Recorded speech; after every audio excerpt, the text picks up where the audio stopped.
EDG were able to enter the OMG arena where they picked up a 2-1 victory. Now it's time for Vici to head into the Snake pit, go up against Snake at Chongqing. We're coming to you live from that arena right now. Snake were able to pick up a victory against EDG last week, cementing themselves as the clear heads and favorites from their conference. They also have the now 2-0 lead against EDG, something their coach is incredibly happy about. Vici, however, have since been eliminated from playoff contention.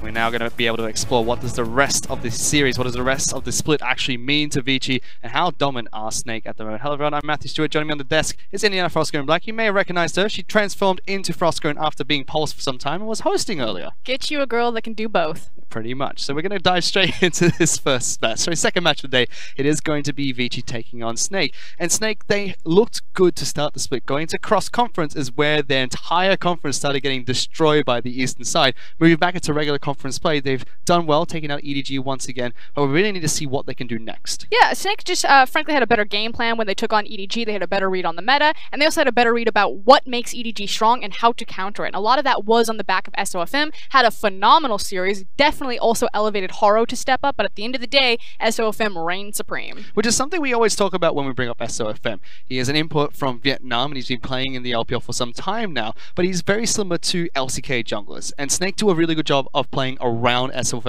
really well, which is something that we haven't seen from other LPL teams when they've brought in Korean import junglers. And now he actually gets to face a Korean jungler today in Swift across the other side on Vici. Now the thing about SOFM is you cannot stop him, but you can attempt to contain him. And what's been showcased as like a strong blueprint against SOFM is to set traps. You need to make sure that you have a winning jungle matchup, you need to make sure that you have mid lane priority, and you need to camp your raptors. Haro actually did something quite clever on EDG versus Snake, where he would run from his blue side buff, this is when SOFM was on red side, and then run immediately to SOFM's red buff, place wards, and then just kind of wait in a bush, because everyone knows what SOFM's pathing is. He's very greedy with it. He's kind of established a very strong formula to his pathing, and so you can trip him up there, but you better be ready to go toe-to-toe with one of the best junglers in the LPL. And we've seen so many times, as you mentioned, that you can't really stop SOFM, you can only really track him, and the biggest example was when Rogue Warriors played against Snake, where Rogue Warriors jungler Flawless was known for being the killer. Tried to track down SOFM, found him in his own jungle, but every single time SOFM would just beat him to the punch, would able to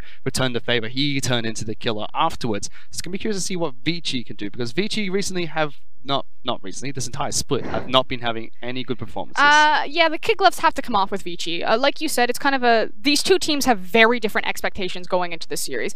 Vici, they've got 2 weeks left, they're out of playoff contention, they're sitting currently last place, and it's probably going to be about rotating their pieces. I expect that we'll probably see several roster rotations. They're starting to snow over Martin in the ADC position. I don't know if Fire Rain will come in game number 2. I kind of have a sneaking suspicion that he will, because it feels like Vici are trying to find the right formula and the right pieces for summer 2018. Now the issue is that Vici have been in the LPL for so long. This is a roster that has had 4 world champions. Dandy, Mata, Bengi, all on this roster. Now Easyhoon, their last world champion, and they've never finished above 6. They've been relegated from the LPL. So something is going wrong internally with this team where they need to make super dramatic changes if they come from 2018 spring to 2018 summer. Unfortunately for Vici, the LPL is now a franchise, so they can't be relegated this split, but they'll be still fighting to show what they're made of, try and fight for the synergy moving to the summer split, but they could potentially try and make that world's run. And even more so, you're still fighting for the reputation of Vici Gaming. Internationally as an organization, it is very well renowned. It is very successful in the likes of Dota, you know, these other esports. So it still is unfortunately kind of a blemish on the resume of Vici Gaming that they cannot perform in League of Legends. And we see things like Easyhoon being taken out. We already hear him all the time, especially during the intro videos to the LPL, where we see that, you know, he was able to bring the team away from the LSPL back into the LPL, has fought through thick and thin with the team. They're bringing in players like Fire Rain now, replacing Easyhoon in the mid lane. I'm really curious to see, are they really trying to see if they can replace their star player, one of the players that they brought in who was a former world champion, or they're just trying to work things out with the Vici roster? I really want to move away from the word star. Unfortunately for Easyhoon, you know, when he does have his strong games, his strong Azir performance, I think it's almost unfair to call Easyhoon a star. Yes, he's a world champion. No one can take that away from him. He did play in that world championship run, but he was not the star ever of that team, and I don't really think he ever has been a star. And frankly, I think that he's probably the #1 problem with Vici Gaming. His style just does not suit how they want to play or how to be competitive in the LPL, which is why I'm glad that they actually grabbed a star in Swift. Because if anyone's going to actually turn Vici Gaming around and give them a strong identity that will make them competitive in the LPL, it is Swift. And we see that already as Vici play more to Swift style, regardless of who is in the mid lane, because it doesn't really matter if it's Easyhoon or Firerain. Yes, Easyhoon is the stronger mid laner right now, but that identity doesn't change anything for the team, and that's the #1 problem. If you have a world champion right there, you should probably feel like you have a world champion in the mid lane. And right now I'm like, well, I guess their jungler is going to have to hard carry, and if Swift doesn't do well, I guess that's it for Vici. Which is what we talked about all the time. Since they brought in Swift, yes, they had some growing pains, and it seemed like they had to adapt to his playstyle almost for some time, but now they've kind of meshed with him very well, and they're looking a little bit better in terms of team synergy. They're up against Snake, however. Snake are an incredibly good team, but they're playing really well, and this is a top against bottom of the table clash once again. This is a time for Snake to be dominant. Yeah, it's about what does victory actually look like for Snake. We consider them the heavy favorites. That said, miracles have happened. Maybe we'll see one from Vici today. It has to start in the jungle. But for Snake, after the dismantling of JD, after they 2-0'd RNG, and then Invictus Gaming just came in and smashed them in under 25 minutes,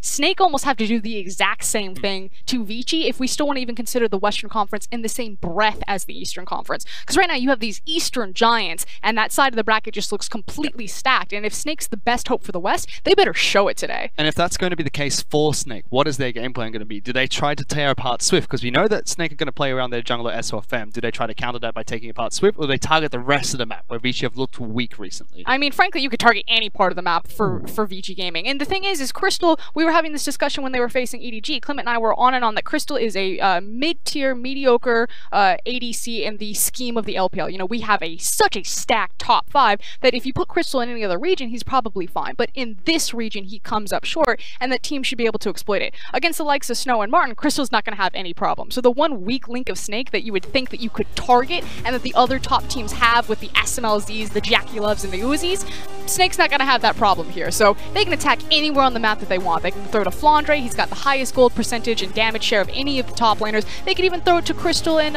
Hude in the bot lane. Well, let's take a look at Snake's lineup. They'll be starting the blue side for game #1. Flandre, SOFM, Gwok, Crystal, as well as Hude. Now, where I actually think the throwdown's going to happen is going to be in that jungle, because again, it's all about Swift and SOFM. If Vici want a shot in hell at making a victory, Swift has to step up and step up big, and you cannot stop SOFM. He will style on you, but you can try to keep up with him. It is the style of me after all. Let's see if Swift can do it, because his teammates can be Long, Easyhoon, Snow, as well as Caveman. And we're still trying to find that secret formula. Right now, they're a $300 card with a $3,000 stereo in it, and they want to try to upgrade some of these parts, and it's going to start in the ADC position with Snow. My goodness, Snow's going to have some work cut out for him, because there's a $3,000 stereo on Vici. You're looking towards Swift to be that stereo. Is the bass loud enough, though? Crank it up and get the theme music going, because they're going to need some Eye of the Tiger and some secret formula if they want to keep up with Snake, especially in the Snake Pit. Unfortunately, the Rocky theme does not start just yet, because Vici are no longer able to make it to playoffs. Snake are still trying to secure their spot, and crucially, trying to pick up as many points as they can, like we saw EDG do earlier today, to make sure they can get as many buys as possible with being to playoffs. And starting to talk about kind of what these win conditions look like, I think red side is really important for Vici here, because again, pound for pound on talent, they're not as strong as Snake's members, so they really need to rely on the counter pick that red side can open up just to keep up with Snake's solo laners, so that Swift doesn't get absolutely blasted in the jungle, because his lanes don't have pushing priority. So it seems like all eyes are going to be on the junglers heading into the first match. Before we go into game #1, though, we do have our match of the week coming up as the 3rd series for today. That will start on time regardless of the outcome of this series. With that, let's send it over to our casters.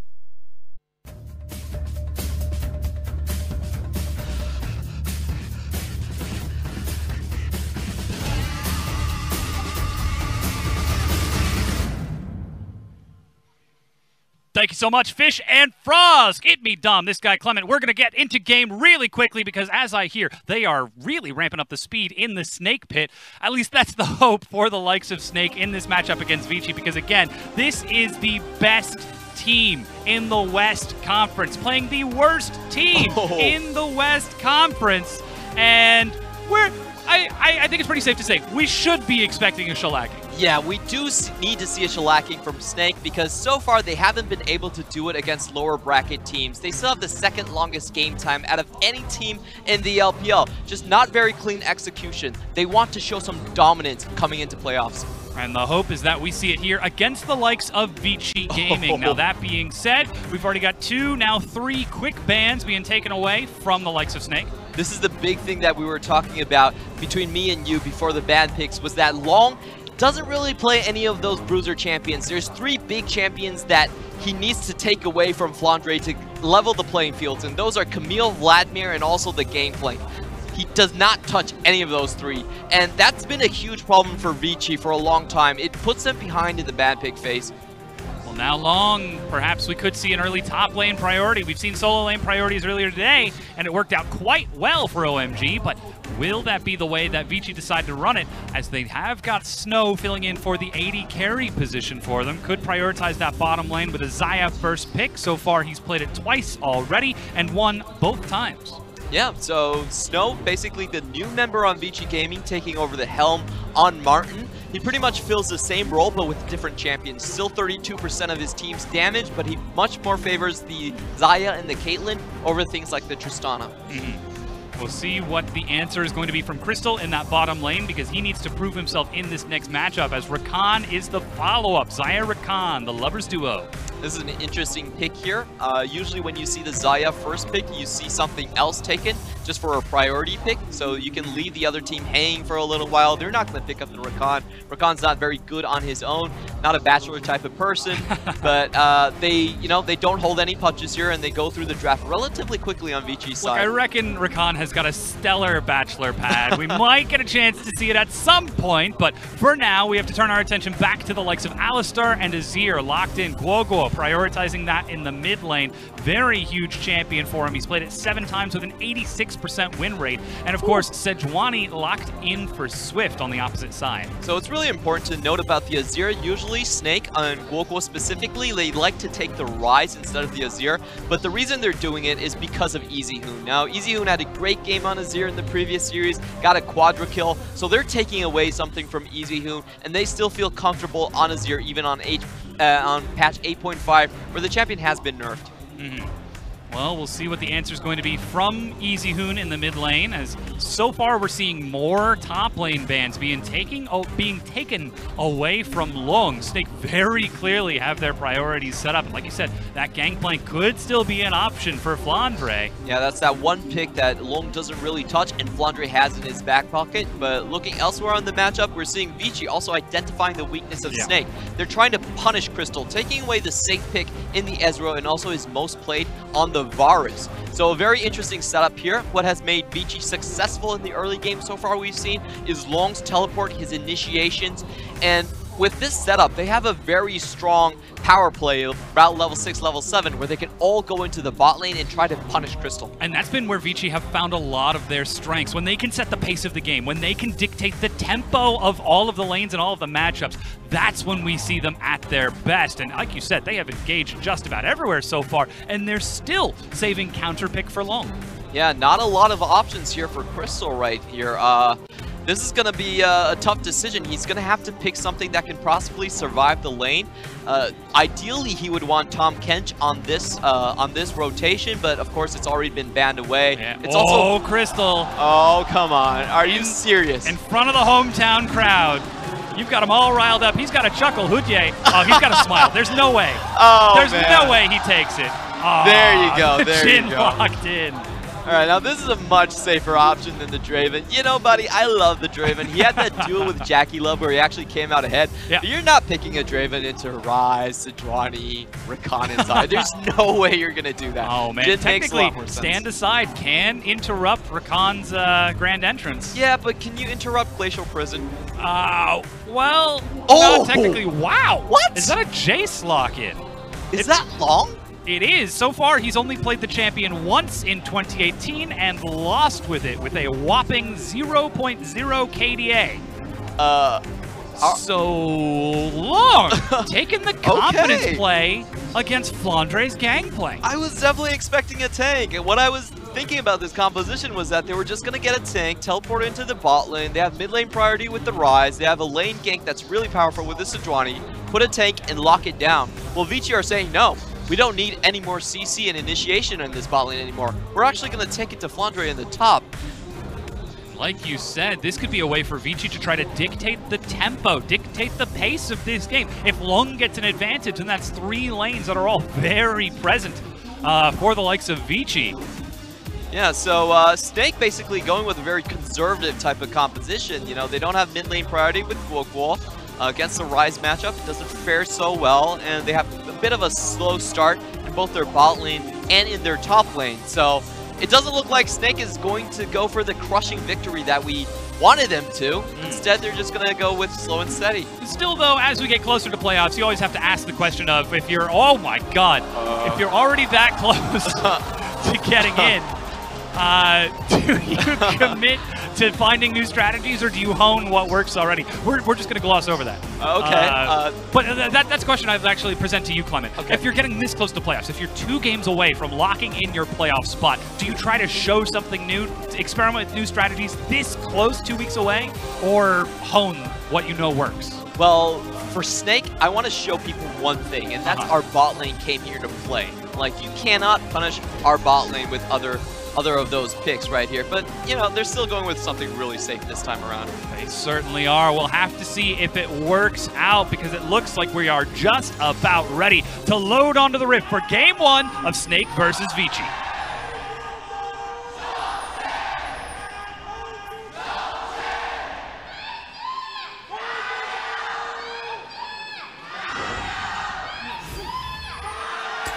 The Vici fans giving some surprising volume, as Chongqing, already proven to be one of the loudest of the 4 venues, still rocks the very bleachers with its volume. Yeah. Now we've loaded onto the Rift. You know, EasyHoon might not be a star in Frost's eyes, but for the Chinese community, they still love the guy. So there you go. Well, it is Unsealed Spellbook from EasyHoon. He's going to help Snow and Caveman start off with this first Crystal Shrine, but we do see defensive line story on Flandre is actually back in base, making his way out now. Huh. Interesting. Bit curious. Long, sitting in brush. He didn't drop a ward either. The only reason I could think about him going back was he forgot to buy. That does actually just look like the case. Okay. Minion Dematerializer and full-on Corrupting Potion, as SOFM is going to get a leash at his red buff. So we have bottom side starts from both of these junglers. We'll have to see how this laning phase works out for the rest of the lanes, because Snake, again, they have one of the longest win times in the league right now, the second longest at 36 minutes and 18 seconds, second only to Suning's 36-23. That being said, they are still a team that is very good with an advantage. Wow, that was a great dancing grenade. Yeah, so Snake, still a team that likes to take their time. They don't really play any faster when they're going up against the bottom side of the bracket compared to the better teams. So that's been something that's been worrying me a little bit about Snake, that they do tend to play to the level that their opponents are at. However, the big thing for me in this matchup is, how does Long play Jace? Because in my opinion, there should only be 2 Jace players in the world, and those are Khan and the Shy. I'm sorry, Hanser, don't do it. Oh, brutal. Shots fired here on the LPL desk. But here you can see some of the stats for the 2. Look at the KDA, 15 out of 14 teams. All right, so that's basically answered my question. Somehow Jace is losing the trade level 2. He's got hit by a barrel, and he's not doing very well. And you look at the stats as well, as Swift actually on the invade here finds SOFM, gets him over the wall, starts tagging the stun. Smite was used by SOFM to secure his blue buff, but he's locked down. Red buff burning away. SOFM still trying to retreat away from the red. Swift does not flash to follow. Yeah, that's a good play there from Swift, finding out where the Skarnar is, and the most important thing, this is going to allow Long to play very aggressive in lane. We've seen Flawless do the same exact move, but of course he oh! He got the grub! He actually did. Of course he did. SOFM, you may invade my jungle, but those camps are mine, Swift. Oh, SOFM, you know he's typing worth right there. Flash for Gromp? Great deal, man. Absolutely. Oh man. And just to further talk a little bit about that top lane, the stat that you might have seen from Long that was so good, second out of all of the top laners, was damage taken per minute. This is a guy who plays tanks. Yes, he's and tank only. Now he's on a Jace, so we'll have to keep an eye on that matchup, especially now that there is no Skarner Flash to interact. Meanwhile, bottom lane, you just saw some of Hujie's stats. Yep. Hold down the fort. Just to key us down a little bit, so the most notable thing about the stats that he has the second highest ward clear out of any of the supports right there. It is reasonable since Snake is winning so many of their games. Usually if you're winning, you do play on the side of the enemy jungle a lot more, but that's still a noteworthy thing. Very good at finding out enemy wards. Not to mention the fact that Snake are a very, very, very vision-oriented team. SOFM places the most wards in the league by a country mile. And that vision is what allows him to be so wild and invading, and why his team is so good at following up, because they know, all right, I can catch up to you, SOFM, or I can't, you need to retreat. Yeah.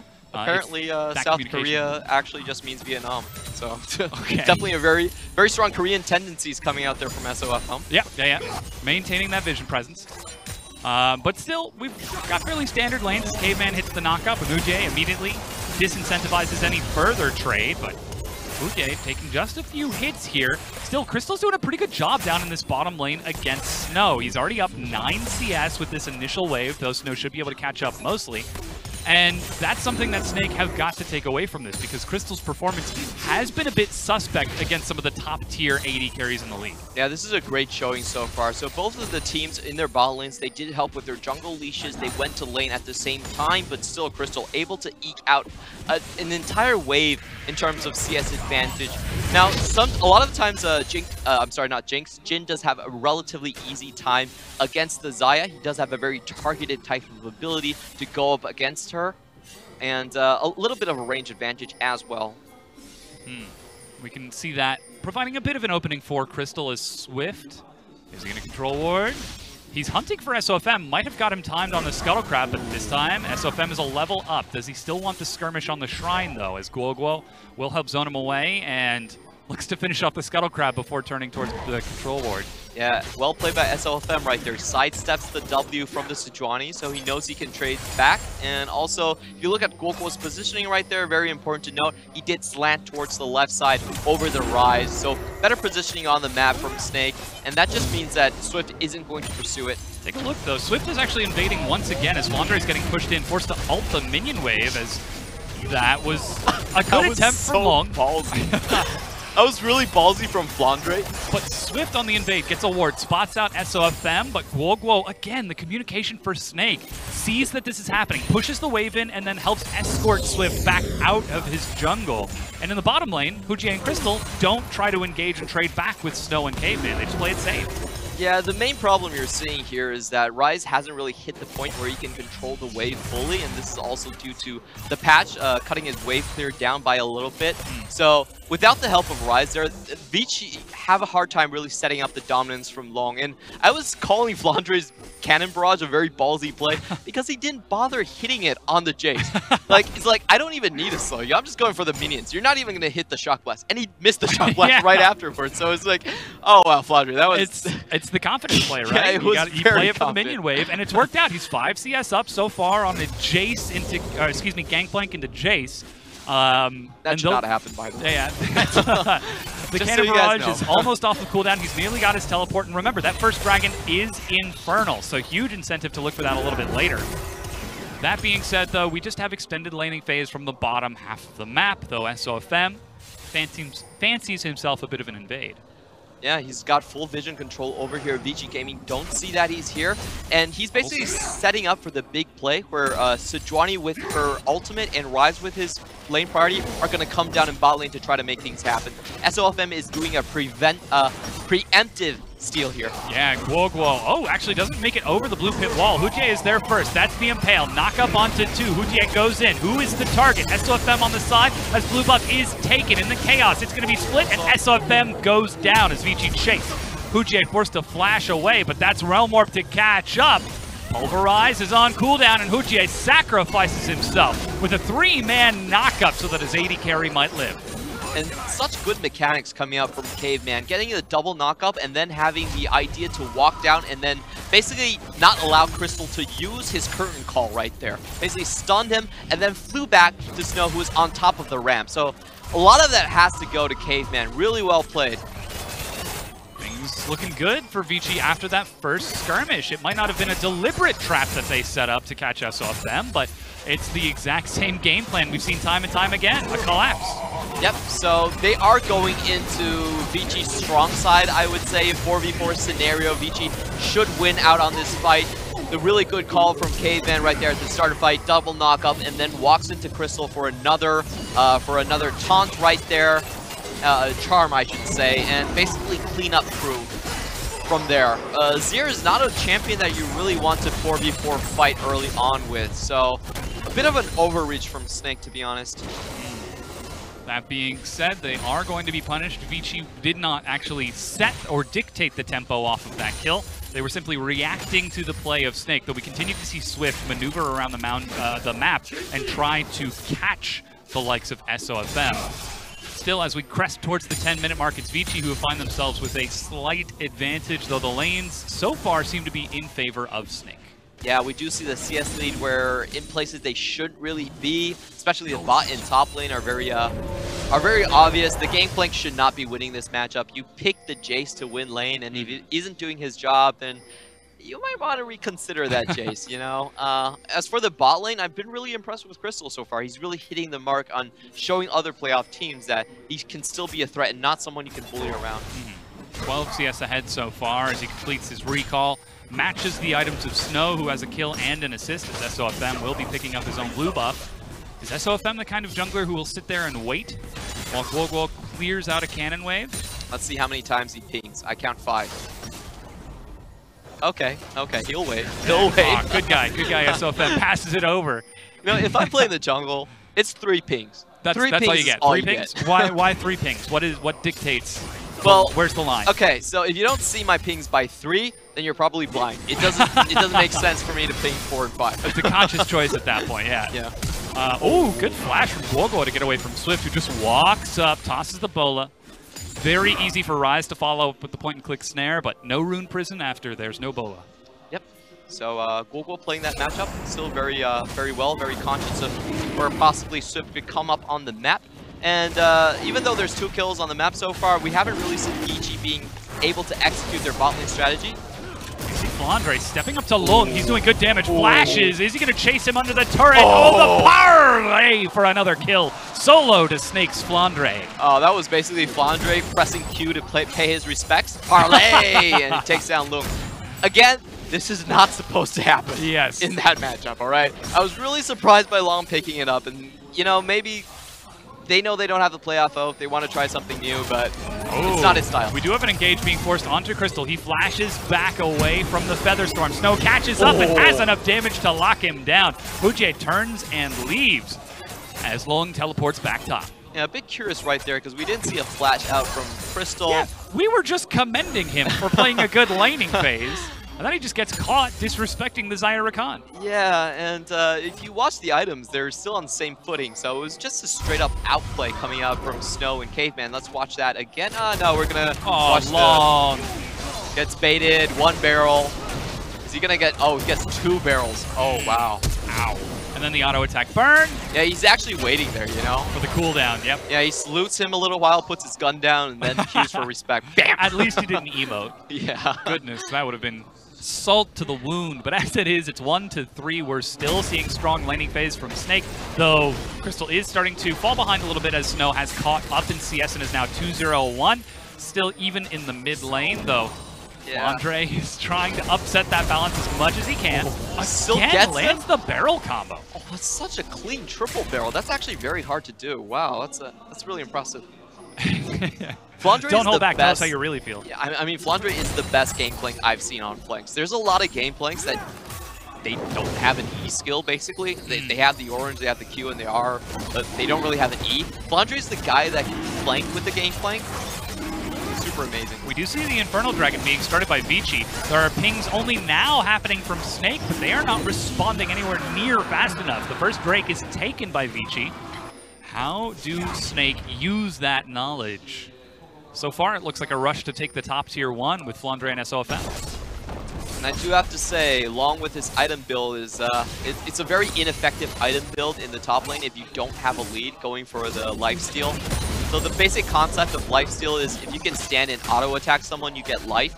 But at this point, Long is not going to be able to stand and auto-attack Gangplank. So it's a bit of a waste of gold. He's 2,200 gold ahead. Meanwhile, it appears that there was a dive bottom lane. Cannon Barrage and Curtain Call clears out the minion wave. And this is why you pick Jhin as a defensive AD carry, because he can clean the wave without himself being underneath tower. A very defensive-oriented pick we've been seeing crop up multiple times in the LPL, in the LCK as well. It goes well with teams that want to focus more on other lanes, like the top side. And that's exactly what we see from Snake. As FLICKR picks up an advantage, SOFM takes Rift Herald and heads back to base. Guoguo still continues to hold down the fort in the mid lane against Easyhoon. And the next dragon isn't going to happen for another 5 minutes, though it will be Mountain eventual priority for the likes of both teams. Yeah, that just means the laning phase gets to be a little bit longer. I do feel like Easyhoon has been playing this lane very slow. One of the stats we noticed from Easyhoon is that he pretty much doesn't gank. Ooh, Guoguo is caught. There's the Rune Prison cleanse to get him away, but he gets the shield, manages to knock him under the turret, and the Impale. Caveman flashes, the turret is not enough. Well done right there. Well, I guess I know why Easyhoon doesn't have to leave his lane, because other people would come and gank it for him. Caveman there with the assist. And again, this is a Vici that has been eliminated from playoffs. They're not looking at the upcoming playoff split. They're looking at 2018 LPL Summer. Still, we are seeing them bring their A game against the likes of Snake in the Snake Pit. Could you imagine a world where the only teams to walk out of the Snake Pit are Rogue Warriors, IG, FPX, and Vici? What a world that would be as Swift rotates up towards top to catch Long and shove out this turret. There's nobody there to help defend it. FLICKR falls back, and that's Vici answering back. This will actually give them the gold lead. Yeah, that's 2 consecutive plays coming from Vici right there, and no answer from Snake. I'm still pondering your question. Yeah. Look, it's not that far a world from our own. I know. There's still smartphones. Water still comes in bottles. It's really not that different. Humans are still 2 arms, 2 legs. I know, but my mind was just blown. Trying to wrap your head around. Yeah, that was like Easyhoon, like I have a dream moment. It's like, Vici will walk out of the Snake Pit. Oh, man. That's almost some Amazing J level of I will take my team to 2018 LPL Summer. But they're always going to be to do that. Yeah, There's no relegation anymore. I know. That's why it's funny, Clement. Okay. Sorry. No, I don't get sarcasm. Let's go. You're good. Now then, 16.5 minutes in, Vici with a 500 gold lead. The top tier 1s have been traded. We can actually see Guoguo and SOFM are in the mid lane with FLICKR, pushing up onto the turret. Swift clears out the wave, but Herald is going to get a charge. And the bottom lane with Crystal and Hudye are there. Oh, they've got Swift. Swift eats the first bullet, sidesteps the second, will eat the third, and it was completely fine. But the mid tier 1 has been broken. So I want to say it's actually kind of expected for Snake's composition to fall really far behind, just because they don't really have any pressure points that have priority. You look at the bot lane, it's not supposed to have priority. You look at Zero versus Ryze, and also Jace versus Gangplank. However, I wanted to commend Vici. Like, this is something that's relatively new for them, honestly, to take their first move and really roll with the punches and get things going like this. It's really refreshing to see. I think that's actually a very good way to put it, rolling with the punches. They're seeing what Snake are doing, what SOFM is trying to do around the map, and responding, albeit a little bit late, but late enough to punch back. Here, though, we could be seeing them take the initiative. Crystal is sitting so far back. He smells it. He's got his finger on the flash button. D for dodge that spell. And he does not. He gets caught by the bola. That's a lot of damage. Flashes late, and they look for the dive. Do they decide to commit to it? Cannon Barrage on the minion wave dissuades any further presence. Good play there, incoming help from the top lane. However, it does leave him quite exposed to Long if he wants to jump out of that brush. Oh no! Crystal is F4 flash. I was incorrect. It's not D for dodge. It's F for flash. On the likes of this champion. But yeah, you're exactly right. Vici, we're looking for the play. I think even on the Chinese servers, more people use F for flash. It's like a universal thing, man. I don't understand D flashers. Well, apparently, looks like 6 players in this game take D for dodge that spell. Just looking through, I'm just quoting numbers at you. Okay. I'm just, okay. what are you? Are you a D for dodge or F for flash? I'm an F for flash, man. Okay. I know my spelling. Well, we'll have to have a conversation about after the game and try to discuss the merits of the two, because 19 minutes in, Mountain Dragon is up in 20 seconds. Baron is almost on the map, and though we saw an excellent early laning phase from Flandre and that solo gold, he is 2 items up, but only 6 CS ahead as Long has been holding down the fort in the top lane.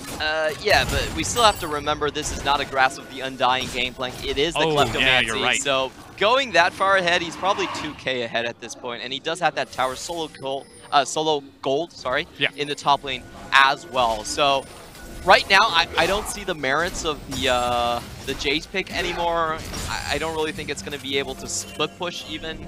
The burst damage is just way too high from the Gangplank.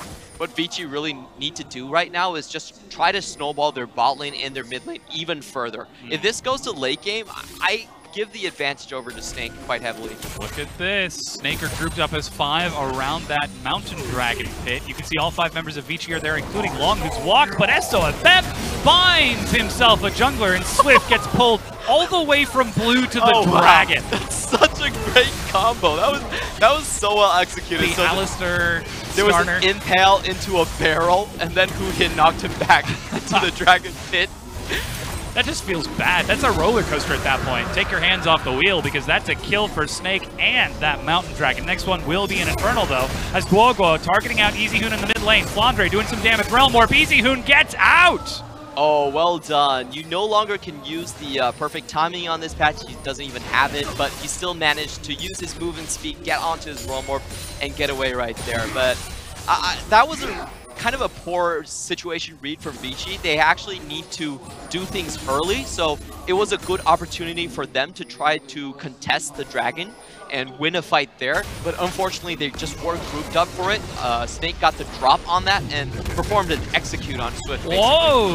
Deathly Flourish along with some cannon barrage damage onto Long Hudye coming from way downtown has found a very overextended Jace. Another 5-man kill for the likes of Snake. That was not a teleport cow. That was just a straight Moby Boots, I'm gonna walk all the way behind you. He hoofed it all the way behind him. Still, how did he do that? I have no idea how he managed to get that far back.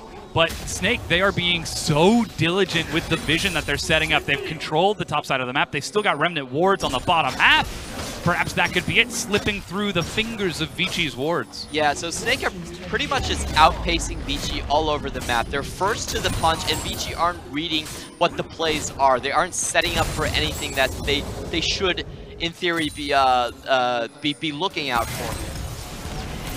As a result of that, we can see the gold advantage has swung back towards Snake. They're now about 2,000 gold ahead of Vici. Still, a lot of that gold has got to be on Flandre, who is now 30 CS ahead, 2-0 and 1 to the 0 and 2 Jace for Long. Things are starting to look a little bit dire for the top laner of Vici. They flourish when they're able to set the tempo, but so far, they've been running to the drum of Snake's beat. Well, that's just a very easy answer. Just read the top laner's name. Is his name Khan? No. Is his name The Shy? No. Why is he on Jace? I'm not sure. Does there have to be like a license? Do you have to take a test in order to play the champion? What is your qualifying bar? All right, so first of all, you can't lose lane level 2 to a Gangplank. I think that's mandatory. That's fair, yeah. You need to hit your shot blast. You need really good jungle coordination. You need to make it of science. You need Papa Smithy, going over with a stamp. He needs to give you that stamp. The Papa Smithy Jace stamp of approval. Realm Warp, SOFM, he's slowed, he flashes over the wall. That's Realm Warp and the Glacial Storm as Guoguo gets away from the Rune Prison of EasyHoon. Still, good damage is straight back. That's a good try by Vici Gaming right there. If they got the stun, I think they had a really high probability of following up with Caveman and securing the kill. Fortunately, right there. As it is, they are only able to find some vision around that Baron buff. Don't want to take any chances with the massive advantage that Snake are rocking, especially now that Gangplank is unlocked with the teleport. Both of these teams currently are running very catch-oriented compositions. Whenever this happens, I always repeat this, but whoever gets the first catch usually can snowball the entirety of the team fight. They'll get a kill much faster down. So it's good that Vici is reading that in their composition and trying to get the first move going on. Andre is just brutal on this gangplank, pushing wave after wave. 3 completed items to the 2 of his opponent. So much pressure on the map. And though both teams are looking for a catch composition, a lot of this comes down to the vision. Who can find the opening first? Who can sneak in and catch someone unprepared? Yeah, my big problem is, can Easyhoon actually be the initiator for any of this? So my big problem with Easyhoon, and you know what I was trying to go on before it was interrupted, was that Easyhoon rarely leaves his lane. He has the 2nd lowest roam rate out of any of the mid laners. Believe it or not, the only one that roams even less is actually Goon. So very slow play style, but he's in a scenario where Relmore could do his team a lot of help. He's with the Rakan. He wants to find ganks with the Glacial Prison as well. So can he be the one that initiates? If you look on the flip side, Guo, he's great on Rise, and he's great because he can always be the one stepping up and Relmorping onto a catch. A lot of times the observers don't even catch him doing that. Can Easyhoon do the same? So far, it looks like he's just committing to the 1-3-1 as SOFM, I don't know if you caught that, was laughing on top of the ward of Vici Gaming.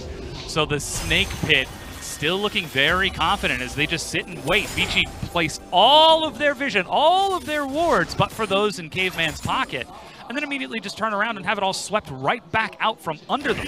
Yeah, that's a pretty poor tempo play from Vici right there. What you want to do is you want to set that vision as your team members have already came out of base. If you look on the map right now, what happened is Easyhoon was going back to base, Sejuani was going, Swift was going back to base, excuse me, and they set the vision before both of them were going back to base. So essentially, they just wasted a bunch of gold. And that said, Vision still ends up for Snake. A lot of that gold is going into Flandre right now. Still split pushing happily. Oh, he's farming the doing Krugs Krugs as well. at the same time. Ah, couldn't be better. Oh, there he goes. Aggroes them once again to make sure the tiny Krugs reset. Yeah, he's humming to himself. Money, money, money. Money, money. Still, 30 seconds for the Infernal Dragon. Both of the teams have one of their own, a Mountain for Snake and that Infernal for Vici. Baron still on the map. They might be looking for picks, but so far neither team has found them because they're moving safely. They're moving as a collective unit. That said, there still is a lot of opportunity for someone to get picked off with some massive damage on the Rise, Xayah, and Jace, compared to that of the Gangplank, Azir, and Jhin. If you look at Flandre right now, I'm pretty sure he could split push against Easyhoon. Easyhoon spent a lot of items in the MR, magic resistance, and Flandre is just pure physical damage. Realm Warp gets Easyhoon behind the Dragon, but it's already been taken. Snake go in and get right back out. That means mid is undefended, though. Gogo starts his recall. Ooh, they do have a Baron play right now. But, yeah, teleports and Cannon Barrage still up. They're just going to feint to that side and try to force Snake to maybe face check. That said, Snake have still got a healthy swath of vision all across the river, and though Vici clear out most of it, Snake just play it nice and slow. Wards over the wall. Look at what he's doing. He's calling the bluff. He's like, you know, you guys are Vici. You're not pulling the trigger. I'm just going to take this tower. And he does. Long actually steps up to find him.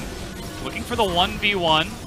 Ugie takes a lot of damage as the Bolo will actually tag onto SOFM. He's caught, knocked up, locked up, and dead. That is going to be the jungler gone for the likes of SOFM. Or sorry, Snake. They continue to trade it out as Easyhoon steps up, has to cleanse flash away. Curtain call onto Swift. He takes a lot more. The fourth bullet is going to miss. Flash gets Swift to safety. So the question really here after that fight is, was that worth it for Vici? Because if you look at their flashes, that was 3 flashes for 1 kill. And SOFM didn't even expend his flash either. So essentially that's just 300 gold. Didn't really change much about the match. And that 300 gold will at the very least help Easyhoon and the rest of Vici get themselves to a little bit closer to Snake. Still 3,000 gold down, but when we're seeing Vici attempt to set the tempo and set the pace of the game, Snake are just not biting or reacting to these plays. They want their prey live, not cold and dead. Just look at how much gold this Gangplank is getting. 4 items! He's nearly 6 items 30 minutes into the game. He's going to be a 30-minute full build Gangplank.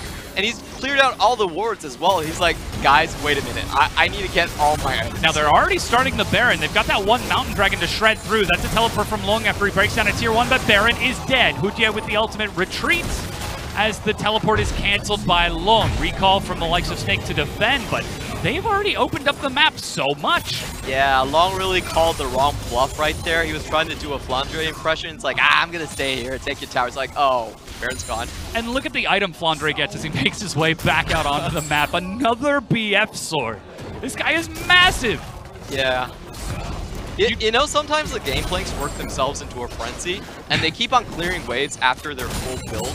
Oh, yeah. You just get used to it at that point. Yeah, I think this is probably what he's going to do. So, like... Well, I mean, what else are you going to do with your gang plank? You could run around give the money to Crystal. Drop only on 2 items. He is, oh my god. His AD carry is at 2 items and he's at 4.5. This guy's literally taking everything on the map. He is the bank. When's the He's last not time? taking the bank. When's the last time you've seen SOFM take Progs? That's a good point. Flandre is so big, he's denying SOFM his own jungle. That is a bad place for Vici to be in. Still though, Baron back up. You've got the banner of the command now in SOFM's pocket. With Guoguo pushing up in the top lane and Flandre grouping up with his team in the mid lane, this could look to break a tier 2. Alright, so we finally see Snake grouping up right now. They have a very strong sieging combination. They can do the Cannon Barrage into the Jhin ultimate, and that would usually force defenders to leave their own towers. So it's going to be up to Vici to see where they really pitch their tents and when they try to defend. Looks like it's going to be for the high ground. Yeah, it's not going to be on the tier 2, as that's now a bannered cannon. Thomas the tank pushing all the way up, but EasyHoon is going to absorb it. Flandre keeping 3 people occupied. Make that 4, though the rest of Snake group up to join him 5 members. Though it appears that cannon minion did push into the inhibitor turret and will be broken down shortly. Still, Crystal is pushing wave after wave as Flandre looks to collect bottom. Now, there's a lot of creative ways that Snake can break this siege right now. They can send Hujie in alone, and basically everyone behind him opens up. Cannon Barrage, barrels, and Curtain Call should do the trick on some of the carries here from Vici. Oh, they managed to find the pick onto Caveman. That's some good damage. Is it enough to kill him? He dodges out of the way, leaving Snow to eat the 4th bullet. He's going to have to retreat back to the fountain along with his support. That's 2 members missing from this push as Crystal walks up. Still, he's got to reload. Guoguo trying to clear it out. And it does go down. The inhibitor line has been cracked, and Snake now turned forward. It's a great dodge. Hujie takes the bullet to the face quite happily as Flandre brings yet another wave in, and there's still 45 seconds on the Baron. Yeah, Snake notes that was a 5v4, so they instantly back off. Really well played. Flash engage, and they managed to get Caveman. He is dead. Crystal on the side is totally fine. Lone can't even get in there. Swift forced to dash away as Comet will tag him. EasyHoon looking for some form of damage, but with their primary engage down and dead, the inhibitor goes down. Snake were just too far ahead at that point. They expended 2 ultimates on the previous tower, and they were still very confident in playing a 4-1 and then walking up to an inhibitor. So that's just how far they are ahead. Honestly, on the execution, Snake actually could have done it a little bit better in terms of taking down the second mid tower. What you want to do is you want to do Baron, Cannon Barrage into the W from Jhin, and then you do Curtain Call. So they missed a step right there, but it was okay. They forced back Snow. There's no minions dematerializers on the team. They have abandoned minions, so it worked out fine. But that combo, the correct way to do that combo is R from Gameplank, W from Jhin, and then R from Jhin again. I mean, at this point, you can just afford to drop the Cannon Barrage and see what else the rest Snake do, because now it's 6 items on Flandre, Clement. Ooh. 32 minutes in. Look at that! I like what he's doing here. So he's not going for the minion waves anymore. He's like, I'll just take neutral. Yeah. Takes himself a Cloud Dragon. Next dragon will be Elder, but 18,000 gold! He is 6,000 gold ahead of his opponent! That's ridiculous. And then another 6,500 gold over his AD carry. That is a Flame Horizon. Yeah, he's doing a Wall Street impression, you know? This is after they repealed last Eagle, and it's like, we're going to start banking. He is having a great time. Oh, wow. That's insane. Dearie me. That said, Long is still level 17, though. 3 items against 6 is going to be real tough. Already, though, Swift will be able to contest SOFM for the likes of his Raptors, but Super Minion's pushing in. Banner is ready once again, and Guoguo's prepping a wave up top. It's only a matter of time, Clement. Yeah, it's pretty much how does Snake want to do this? Are they going to pull How off do you want to do this? Yeah, like what type of combo are you going to get? Like what type of R's are you going to get from FLICKR? He has multiple upgrades, I assume, at this point. There's the cannon barrage, immediate engage into the front line. Nice. Guogua is dead. Meanwhile, they've caught onto Caveman. He dashes back away. Hujet goes in and goes down. Meanwhile, FLICKR unable to get a kill because he's exhausted. SOFM retreating along with Crystal, who flashes away. Realmore pins him back, but everybody takes it, and they're unable to catch up to Crystal. Over the wall, plus a flash. Doesn't get the knockup. Able to land the stun. Full duration, and Crystal goes down. That's SOFM retreating as FLICKR will chuck a barrel. And despite the massive gold advantage, Vici are still alive. That was so well done from Caveman. Again, saving the entire map right there. Getting Guogua before he could really react and instantly killing him. Now, the problem I had with Snake, with that siege, is if they wanted to do the cannon barrage and into the Jhin skill set, why are you guys standing so close to the tower? Yeah. There's no reason that you need to do range. the combo. Yeah, you do it at max range. Like, why are they standing here? Guogua steps in, gets immediately punished. And look at Hudia. So he was trying to go in and get a triple stun, but he was stopped midway from Swift. Really good play, really good reactive mechanical play. He basically used the Glacial Prison to instantly catch Hudia out, so they were able to follow up and clean up the kills. And that being said, it's only now a 7,500 gold lead, but Baron is up in 30 seconds. Already we can see the team skirmishing over Vision as FLICKR, with his teleport and soon to be cannon barrage, is back on the map. And this Do Vici have a chance, Clement? They just won one fight defending their base. 5-0-1 on Snow, 2-0-4 on EasyHoon. They have a chance. If Snake continued to play this way, they definitely have a chance. Caveman has been nothing but stellar so far. Oh, SOFM nearly getting caught by the likes of Caveman. That's the quickness and the grand entrance. Down. Yeah, he's not going to have his ultimate for this. Baron immediately started out by the likes of Snake. Look at the damage. Hujet, Righteous Glory on the side. Breaks free. Swift does not steal. Inside of the pit with no flash and no way to get out. He will die as Snake find the Baron and a kill. Well, good attempt from Vici right there, but they weren't able to get the pick off of Caveman's the quickness, and they had no gas left to steal the Baron. That's basically what happened. That being said, Snake are now only 30 seconds away from their average game time. Maybe they're just playing the clock, Clement.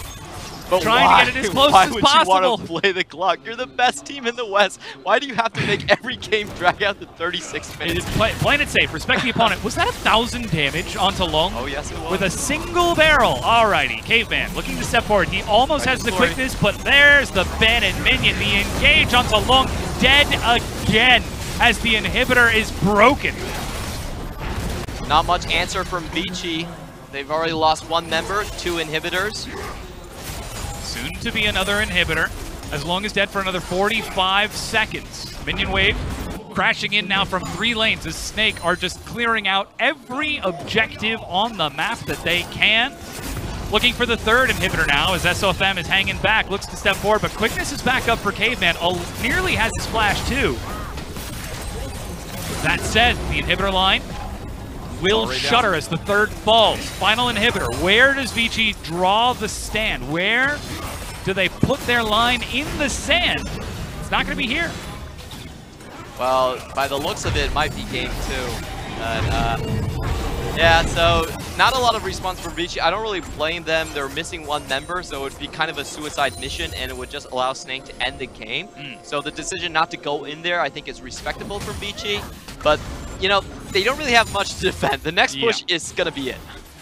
Still 90 seconds on the likes of that Baron buff. Banner is nearly back up for SOFM with double supers coming from every lane. That said, Elder is up in 50 seconds.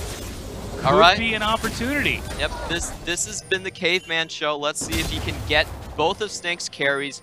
Maybe try to catch them out when they're over-aggressive, standing too close than they need to be, and finish it off with a combo from Swift. Hujet has found Swift. Needs 2 quick attacks. But Swift over the wall along with Caveman are now zoned away, and Snake are just playing this so patient with every objective, escorting minion waves by hand. Waiting out the entire duration of this Baron buff, and Vici find themselves struggling to clear this mass of minions flooding in, and then Snake decide, you know what, let's take the Elder Dragon. Now this is the first Elder Drake, so it's not ridiculous in terms of stats. However, it will still amplify and give them quite a bit of true damage on their attacks. That was really fast. Yeah. That was a very fast Elder Dragon. But now, first Elder Dragon, but triple Elemental Dragon burn. Yep. For a grand total of 180 true damage, not to mention the massive melee minion, double supers from every lane, and 6 items for the likes of FLICKR. They are set to push in. Vici, it's your time to fight back. Yep, it's their last hurrah. Look at that Banon minion swing. It's actually pushing in. They're still waiting for the cannon wave. Snake, are they afraid of Vici right now? Well, no, they just need to play patient. There's the cannon barrage. That's the engage, and they've killed Caveman. You can't turn a fight if you've got no engage. Swift holding on to the ultimate, goes low and dies as FLICKR gets a double kill. EasyHoon on the side doing work while FLICKR looks to finish off the game. EasyHoon steps in, but goes down to Crystal. Curtain call looks to be curtains for this game 1 as FLICKR finishes off the first Nexus turret, and Snake in front of their home crowd in Chongqing are set to break the base and end this game 1 against Vici. Took them 39 minutes to do it, but they still finish out the game in style, and the man you're looking at on the screen right now is FLICKR, beating out a bad matchup in the Jays at level 2 and never letting go. Absolutely not. Ruthless damage that he was putting out over the course of that game, as Vici found themselves unable to respond to the very slow and almost dedicated tempo from Snake. They took their time with their plays. They took their time with their objectives. And though it certainly was safe, we saw a little bit longer game time from them, it really was just a smothering effect. Pretty much. We really were handed a lot of answers in this game so far. So how are Snake going to play before playoffs? They're going to play very conservative. They're not showing their hand too much, just going for picks they've already shown. And they're basically saying that, hey, if we play the scaling composition, we are a better team at this point. We can reach our power spikes without being hindered. However, I do want to point out their early game troubles in the bot lane have still continued. Yeah, well, we did see Crystal step up a little bit during the early laning phase. It was when he got a little disrespectful towards the likes of Snow and Caveman, who was really on the trigger with that quickness grand entrance. I mean, he was flying in there. Yeah, he was really doing very well in the early parts of the game. Of course, later, not so much. Big question still for Vici. Can they play a pick composition? My answer would be no. If you look at how much time EasyHoon spent on the side lanes, it was a lot. He had 425 CS, but did he do his teams any favors? No. Well, the classic. I mean, you said it yourself during the game. Why roam from the lane when other people can come to you and try to break that lane open? That said, it was against Guoguo's Azir. Yeah, he did need to facilitate even more. I felt like there were a couple of chances where they could have used the quickness, get more ganks on, but Easy he never pulled the trigger on Realm Warp. He's not a Guoguo type of player. And then we have Long. So I'm perfectly willing to bet that he will not pick Jace in game 2. I mean, second time he's played the champion. I'm not sure if he was able to get a kill or assist and bump up from the 0.0 KDA to something a little bit higher, but still not a very proud game to take away. That's not the one that you share with your friends. Yeah, so 0.0 means that you can't go negative on KDA, so that's as low as you can possibly go. Rounding down. Yeah, so I hope he gets better. I mean, fingers crossed, right? We already mentioned the fact that he has the second highest damage taken in the league for top laners. He's a tank player. Yeah, historically and traditionally, we did not see that this game. He tried to step up, and he did not succeed against the likes of Snake. That said, they've still got game 2 coming at them. Yeah, Vici trying a lot of new things. I think they're played a very exciting game, especially from their support. Still not able to pull the composition together, though. Well, we'll have to see if they can bring it back. Now it's up to our analysts to break down that game 1. But can they, Dom? Because Clement's already come out and said that one team can't win a game no matter what they change, and they actually won that game. That was the last set between EDG and OMG, where they picked up a series win after Clement said, there's nothing OMG can do. Can Vici do it, though, Frosco? Well, I gave Vici their best shot. I said that red side was going to be incredibly important to them, that they would need to utilize red side to get winning lane matchups in their solo lanes. They got the Ryze into the Azir. Now, I'm not going to call that directly winning, but Ryze does get push priority pretty early on in that between like levels 5 to levels 9, he's going to have the roam potential and easy access to side lanes. And Jace should actually beat Gangplank, especially when Gangplank is so greedy that he goes Kleptomancy. Again, Gangplank in the Gnar matchup, another ranged matchup or range for a portion of it, is having to take the Resolve tree because he needs the access to Bone Plate and Second Wind to even just maintain himself. But FLICKR absolutely blasted Jace. Like, the fact that Vici still got that and then it didn't work and they failed in their solo lanes anywhere. EasyHoom was non-existent, never made the roam, never participated with his team. Everything had to happen around him. And Jace just straight up lost.